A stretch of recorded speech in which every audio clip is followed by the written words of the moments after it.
All right, welcome to the Degree of Change. We come together to read the Word of God and study and learn more about who we're supposed to be as Christians. Before we start, I want to take some time to give a brief message about just continuing to push forward and continuing to move and push forward despite your circumstances. And a lot of people call this discipline.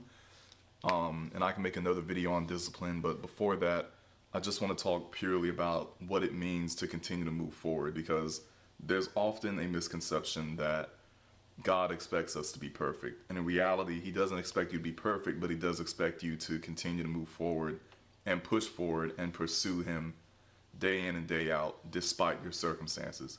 And so, what this looks like in real time is really just a message to continue, a message and a point to continue to move forward despite what you're feeling.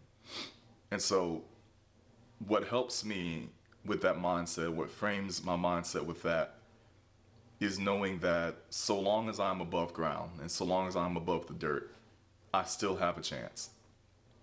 And as Christians, obviously, we know that when death comes, that's not the end for us. We live in eternity. But there's a separate and new mission that comes along with that. And there's more about that in the book of Revelations that I won't go into now. But in essence, when we get to heaven, there will be work, there will be tasks, there will be objectives to achieve. There's a misconception that when we get to heaven, it'll be this boring assembly of people all just worshiping God. And to be clear, worshiping the Lord in that environment will be fun because we'll be able to see Him, touch Him, experience Him in a new way. But in and of itself, that's a different mission. There will still be work. There will still be assignments. There will still be projects to achieve. And to help you think about that, what we are achieving here on Earth, even with artificial intelligence, even with going to the moon and back, even with creating all the different medicines and things of that nature, we're really only tapping into about 5 or 10% of our full capacity. And part of the reason it's only 5 or 10% is because wars happen, human greed takes place, instincts of power, lust, control, all of these things really hinder us from moving forward. And when we get to heaven, there's none of that. And so we're able to progress and move at a much more rapid pace. But again, that is a separate project, a separate place, and a separate piece of work from what we're doing here.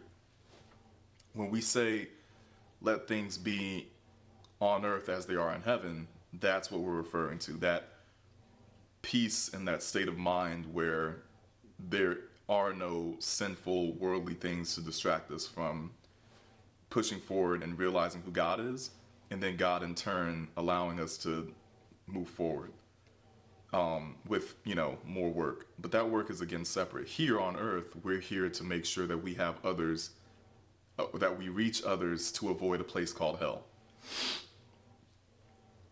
And when you think about it from that perspective, death really is the end of that work, because once you are dead, there is no way to reach salvation once you are dead. And so long as you are above the earth, what helps me is realizing that so long as I'm above the earth, so long as I'm above ground, I'm still able to pursue that work and hopefully influence and save others from a place that they really don't want to be in. A place that is real, and a place that is the reason or part of the reason why we follow Jesus. Because everyone who does not accept Him goes eventually to that place. But the question becomes, how do we continue to push forward when we come on times of trial? Trial, tribulation, call it whatever you want. Times where things just suck. Times where you really don't want to do the things that you know that you should be doing. Reading the Word of God. Let's take a different approach. Even just studying or working or doing the things around the house that you know that need to be done. Calling your loved one, checking on them, being consistent in all that you do and progressing forward. It's hard to do that in life because of all the things that come at us and all of the different distractions that we have. And my message today is to encourage you to push forward anyways. And I want you to have the perspective that, again, so long as you are here, there is still work to be done. Because once you are in heaven, the work changes and the mission changes. And it's less about reaching people because you're in a place where you can't reach anyone. It's you and God, and He's going to start giving you the assignments and the work that you're supposed to have. But while we're here, we have a purpose and a mission for first our loved ones, our wives, our children, those who are closest to us in our vicinity, to live the best life that we can in hopes of giving them inspiration and a vision to realize the benefits and the blessings of pursuing God. And that doesn't mean that we don't go through hard times. In fact, it's the opposite. It means that we will go through tremendously hard times. It means that we will endure things that most people would not be able to endure. And we are not exempt from times of difficulty, from pain, from suffering. But we are changed and we are different because we know where our help comes from. Where others are discouraged and those not of faith are discouraged and put down by those oppressions, we instead find that we become stronger as a result of them.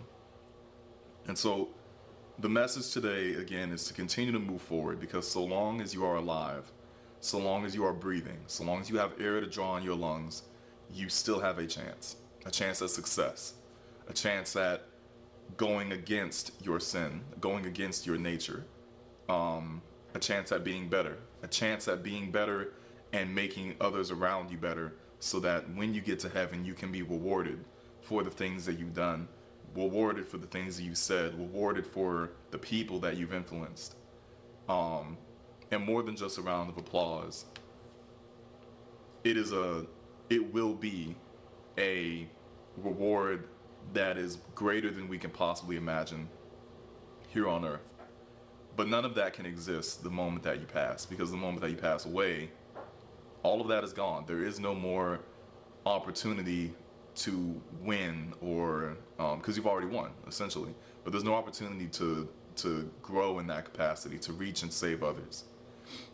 And so as you continue to push forward, think about that, and think about the people that you are potentially letting down if you give up in this moment.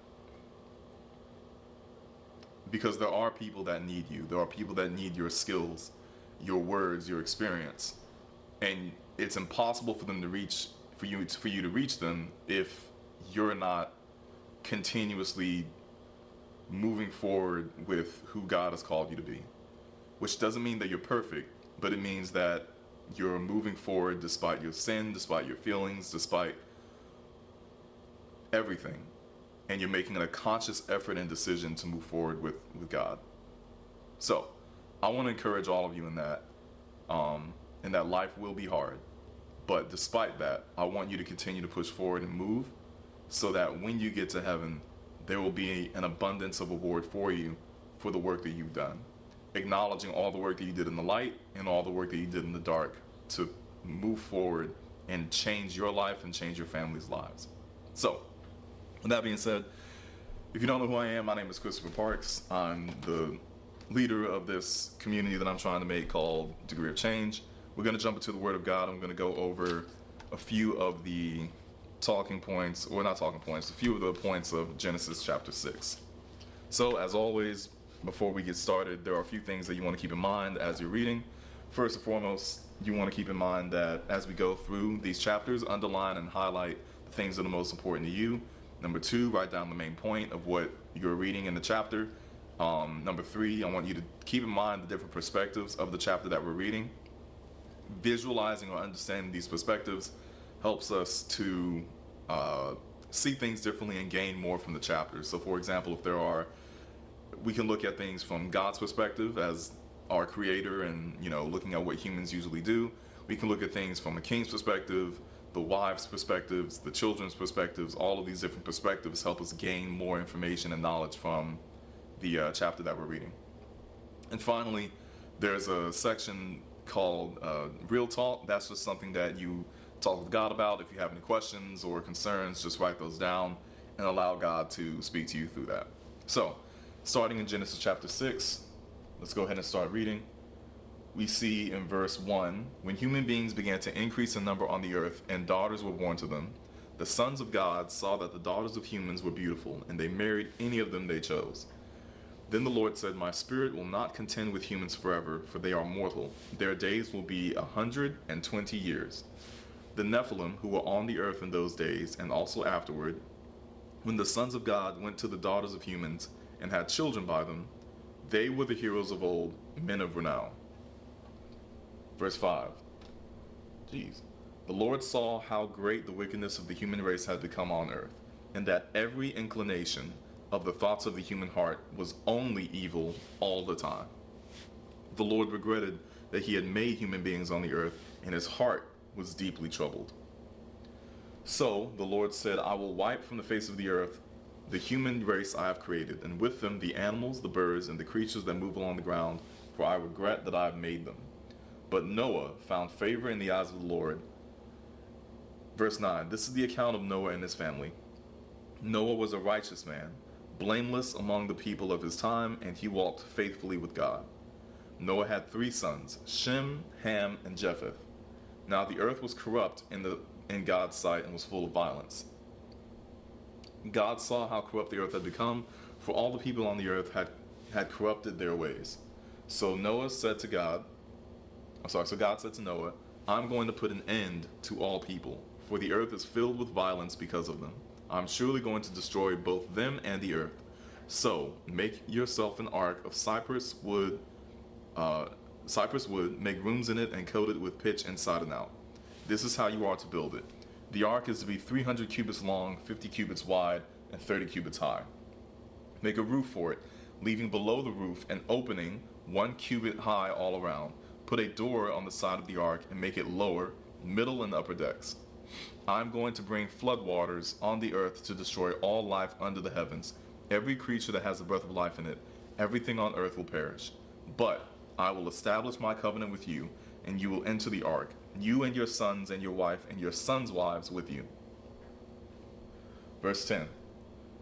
You are to bring into the ark all living creatures, male and female, to keep them alive with you. 2 of every kind of bird, of every kind of animal, and every kind of creature that moves along the ground will come to you to be kept alive. You are to take every kind of food that is to be eaten and store it away as food for you and for them. Noah did everything as God had commanded him. So, moving on quickly with this, a couple of things that I highlighted that I want to talk on. So we see in Genesis chapter 6, we see that human beings are increasing in number, and that historically we're beginning to, populate the earth. But we're seeing in the next verses that God saw 2 things. Two things you may be confused about. And I encourage you to do your own research on them so that you're aware of what's going on. The Nephilim, as described here, are... Oops, let me go ahead and highlight this again. The Nephilim are... This passage in verse 2, they are the combination of humans and angels, for as much as we can understand that. I'm not here to tell you that I have all the answers regarding that, but based on what the Word of God is saying, there was a time and place where humans and angels had came together, but unfortunately, I guess more so as proof that angels are not God and that we can't be saved through any kind of anything other than Jesus. The Nephilim were not exempt in God's condemnation of the earth. And reading the verses again, it said in verse 2, the sons of God saw that the daughters of human were beautiful, and they married any of them they chose. Skipping down to verse 4, the Nephilim were on the earth in those days, and also afterward, when the sons of God went to the daughters of humans and had children by them. They were the heroes of old, men of renown. But verse 5 immediately after that says that the Lord saw how great the wickedness of the human race had become on earth. So Nephilim are not excluded in that wickedness. We see that in terms of the heroes of old, these may have been men that we'll see in later chapters that built cities, that perhaps performed great acts, but in general, they were still very much wicked and very much not consistent with what God had wanted for the human race, right? And you notice in going back to chapter 1, 2, 3, 4, and 5, there was nothing in what God had created for us to do that regarded, there's nothing that God never wanted us to be on the earth to create destruction, to create perversive actions and notions. He created us to subdue the land and be fruitful and multiply and to grow it in the same way that a garden would beautifully grow over time, and to tame the world. However, what we're seeing in the first few verses is that the human race is becoming very, not only becoming, but by this point had become so evil that every thought and every inclination had at the root of it something evil. And to think about that, I think, for whatever it's worth, the U.S. can be an example of that, where there are a lot of decent and great people that live here, but at the same time, there's also a lot of things that we do here that are very perverse and very much against what God has called us to do in terms of just the crime that happens here, whether it's the school shootings or, the murdering of children or human trafficking. These things happen globally, and those are even examples of how wicked the human heart can be. And this is more of an example of, again, why we need Christ and why we need something greater than ourselves to become better, because without it, just allowing humans in the world to go and evolve as it does will only result in humans becoming more and more vicious and evil over time. And so we see in verse 6, and I think this is understandable for most people, the Lord regretted that he had made human beings on the earth, and his heart was deeply troubled. First, acknowledging that God has a heart in verse 6, which is a good thing. Acknowledging that God can not only understand but feel our pain, and has his own pain that he deals with probably on a much higher scale than we can possibly imagine. Verse 6 is important for me because it helps me realize and understand that the God that we're dealing with is a living, not human being, but he is living. He is a creator that created us in his image, and so just as we have emotions and feelings of regret, of anger, of what have you, God also feels those things as well. And so for us to be so bad that he regretted creating us is something to be said, right? And so we see in the later verses that God says he's going to wipe out the human race, and that Noah and his family are going to be exempt from that. One of the key reasons, in addition to our earlier message about why it's important to continue to move forward, is because when you continue to move forward and you decide with all of your heart to follow God, it's not just you that becomes beneficial of that greatness and that promise. It says that Noah, and I'm going to skip down to verse 18. Noah, his sons, his wife, his sons' wives, and everything that comes with that, their children, their family, etc., all of them are now going to be established in a covenant with God because of the righteousness of one man, and because of the decisions of one man to pursue God and never stray away from him despite his environment and his surroundings. For the entire world, or at least the entire population of the planet at the time, to only pursue evilness and only pursue things that are unrighteous. It doesn't say that there weren't Christians. It doesn't say that there weren't other men like Noah. But Noah was distinct in that he was the only one that seemed to be truly following God in a time where everyone else was corrupt. And so corrupt is that distinction that lets you know that there were other men who claimed to be Christian. I mean, Christ wasn't born during this time. You get the idea. There were other men who claimed to be followers of God, but the verse 11 tells us that the earth was corrupt in the sight of God and was full of violence, which means that those men obviously didn't continue to walk with God in the same way that Noah did, right? Because it says that Noah was a righteous man, blameless among his people in his time, and he walked faithfully with God, meaning that Noah was not perfect. It doesn't say he was a perfect man. It says he was a righteous man, meaning that a righteous man can fall 7 times, which means that Noah continued to move forward and progress with God despite his sinful nature. Blameless means that he did absolutely everything he could to ensure that no one could hold him to account for something that was wrong. If he broke a lawnmower, as an example, Noah was the kind of man to go back and fix it. They didn't have lawnmowers, you get the idea. If there was a wrong and his children may have hurt another person's child, Noah was the kind of person to make sure that his children were disciplined and that the other child was taken care of, to ensure that no one could blame him for anything. And I think all of us should strive to be blameless in our walk with God. Not walk with God, but our walk with people, so that no one can hold us to account for anything. And it says that he walked faithfully with God. Again, not that he was perfect, but that he walked faithfully with God, and that he was a righteous man, meaning that he just pursued and made a committed decision to pursue God all the days of his life.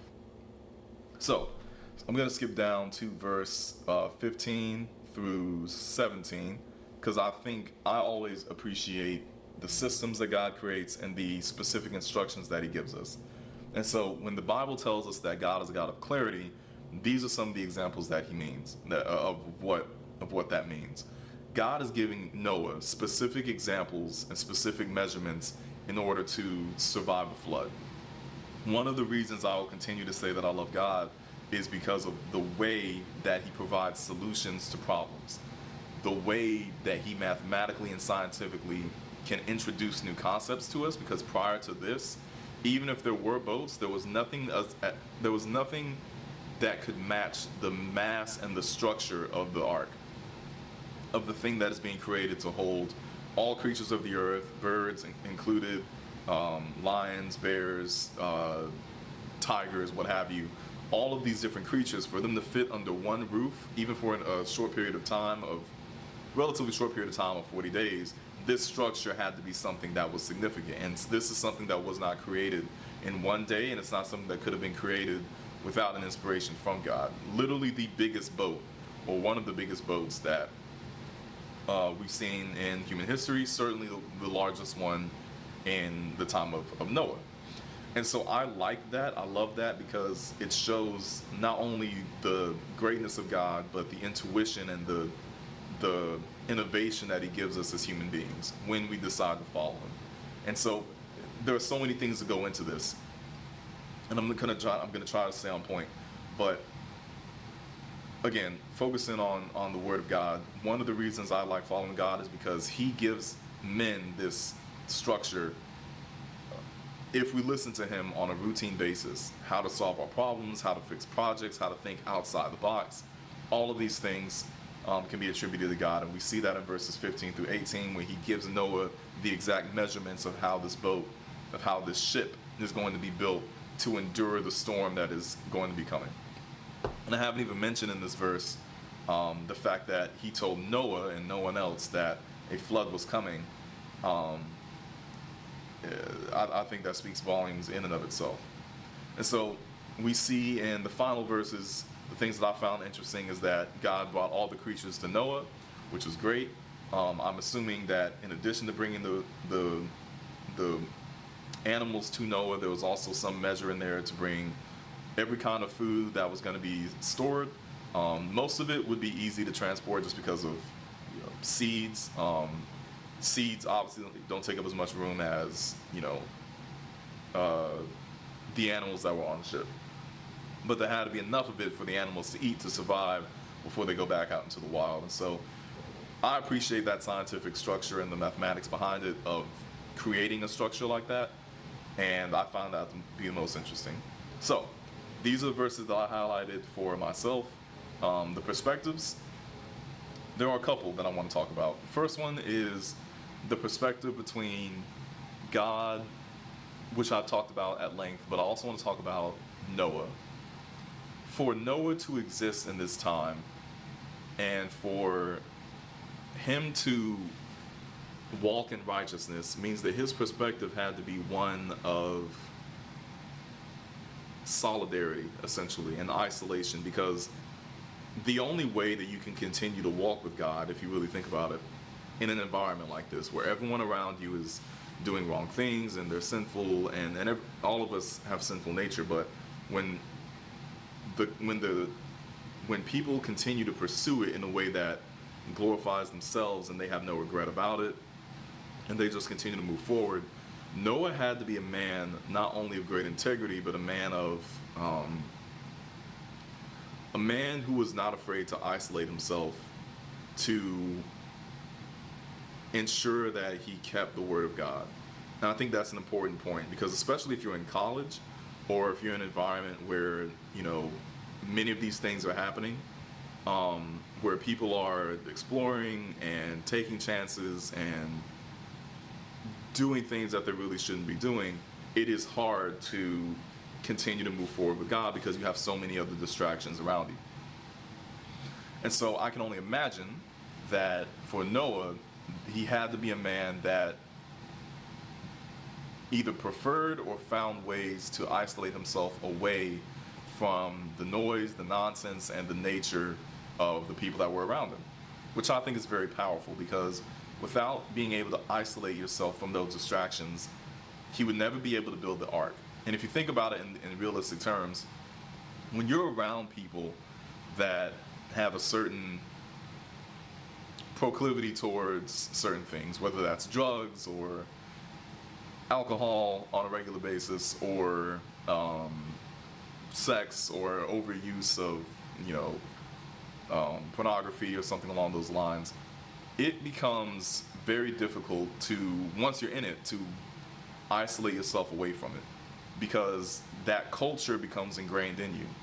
But when you set yourself apart and you decide to move away from those people, from those who are continuously going in a direction that you don't want to go in, isolating yourself becomes easier to not only listen to what God has for you, but listen to your own life lessons about things that you should change, things that you need to do better, projects that you need to start, things you need to finish, etc. And so from the perspective of Noah, I see not just a man who understood that the world was wicked, but a man who understood that he needed to be away from all of those things, which I think allowed for him to build the ark and continue building the ark despite all of the noise that was around him. Because I'm sure during this time that, and the Bible tells us in later chapters in verse 7, 8, and 9, that it took years for Noah to build and finish this ark, so it wasn't like a one-day project. But again, Noah's already a righteous man, so pursuing and continuing to work with God on this structure was something that speaks to his character. The final perspective I want to talk about is the people that were caught in the flood. At this point in time, and we'll talk about this in later chapters as well, but at this point in time, they are not aware of a coming doom. They're not aware of a flood. They're not. At this point, the world had never had rain upon the earth, and so they were just living their merry lives. And I think that is very telling and very damaging at the same time. We never want to be in a place where we're just going about our business and never trying to listen to what God is saying, because God will always speak to us in terms of the times, and not in a doom and gloom sense about, the rapture is going to happen here, or this fire is going to start here. But in general, as Christians, we should always be pursuing and asking God for insight, not to know what's going on in the sense of trying to control it, but just to make sure that we are not as oblivious as these people were to danger coming, and more importantly, to going against the word of God. We don't want to be so involved and intentional and into our sin that we can't look up and see the coming clouds, the coming danger of moving away from God. And that's the perspective I really want to talk about and hit on, is that these people who were in Noah's time couldn't perceive or understand the hurt in God's heart, and as a result of that, they couldn't perceive their own destruction. So I hope that makes sense. Anyways, that is Genesis chapter 6.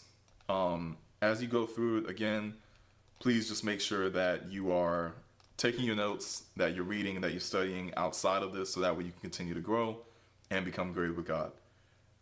So that's all I have for you today. Love you, appreciate you. Continue to watch. Hit the like and subscribe button if you can. And we'll see you next time.